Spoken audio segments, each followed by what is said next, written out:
বন্ধুরা, আশা করব আপনারা সকলে ভালো আছেন। আমি সুখেন ঘোষ, আপনারা দেখছেন কল্যাণী টিভি বাংলা। আপনাদের কাছে একটাই অনুরোধ, চ্যানেলটি সাবস্ক্রাইব করবেন, আমাদের পাশে থাকবেন।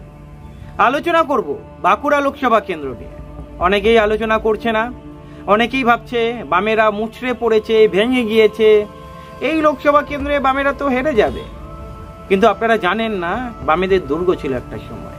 2014 সালেও বামেরা এই বাঁকুড়া লোকসভা কেন্দ্র থেকে 3,85,000-এর ওপরে ভোট পেয়েছিল, কিন্তু 2019-এ গিয়ে সেটা 1 লক্ষে থাকে। বিজেপি যেখানে 2014-তে 2.5 লক্ষ ভোট পেয়েছিল, সেখানে 2019-এ 6,75,000 ভোট পেয়েছে। 30% ভোট বামেদের কাছ থেকে কেটে বিজেপির পকেটে গিয়েছিল, প্রায় 30% ভোট। 2021-এও অতটা ভালো রেজাল্ট করেনি, তবে 20,000 30,000 ভোট পার্সেন্টেজ বামেরা বাড়িয়ে নিয়েছিল। কিন্তু আশ্চর্যজনকভাবে বামেরা ঘুরে দাঁড়িয়েছে 2023 পঞ্চায়েত নির্বাচনে। আপনারা হয়তো অনেকেই খবর রাখেন না এই বাঁকুড়া লোকসভা কেন্দ্রকে নিয়ে, বা খবর দেখানো হয় না বলে আপনারা রাখেন না। বামেরা এই বাঁকুড়া লোকসভা কেন্দ্র থেকে ডাবল ভোট ব্যাংক গেইন করেছে, প্রায় 2,66,000 ভোট পেয়েছে এই পঞ্চায়েত নির্বাচনে। তালডাংরা, বাঁকুড়া, রানীবাঁধ, রঘুনাথপুর এই বিধানসভা কেন্দ্রগুলোতে দারুণ ফল করেছিল।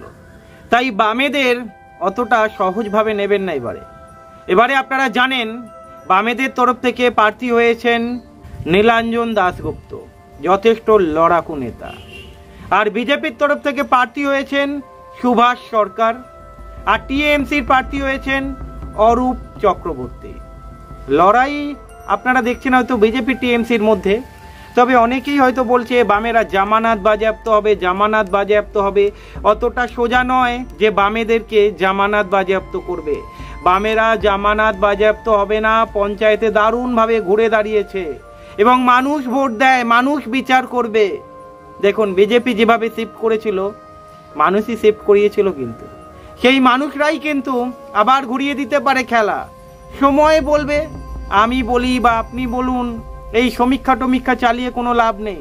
এই সমীক্ষা অতটা মেলে না, আমরা জাস্ট একটা গেস করতে পারি, একটা অনুমানের ভিত্তিতে বলতে পারি। তবে মানুষই তো শেষ বিচার করে, মানুষই তো ভোট দেয়। মানুষ এবারে বিচার করবে সত্যি কাকে আনা উচিত ক্ষমতায়, সিপিআইএমকে না বিজেপিকে না টিএমসিকে। তবে নিঃসন্দেহে বলা চলে বাঁকুড়া লোকসভা কেন্দ্রে বামেরা অনেকটাই ঘুরে দাঁড়িয়েছে, প্রায় ডাবলের বেশি ভোট পার্সেন্টেজ বাড়িয়েছে। যেখানে 2021-এ 1,20,000 30,000 ভোট ছিল, সেখানে 2023 পঞ্চায়েতে 2,66,000-এর উপরে ভোট পাওয়া মুখের ব্যাপার নয়। তাই বলতে পারি বামেরা অ্যাটলিস্ট জামানত বাজেয়াপ্ত হবে না, তবে মানুষ বিচার করবে। বলা যায় না, মানুষই ম্যাজিক দেখায়। মানুষ যদি ম্যাজিক দেখায় তো সবকিছুই সম্ভব। ভালো থাকবেন।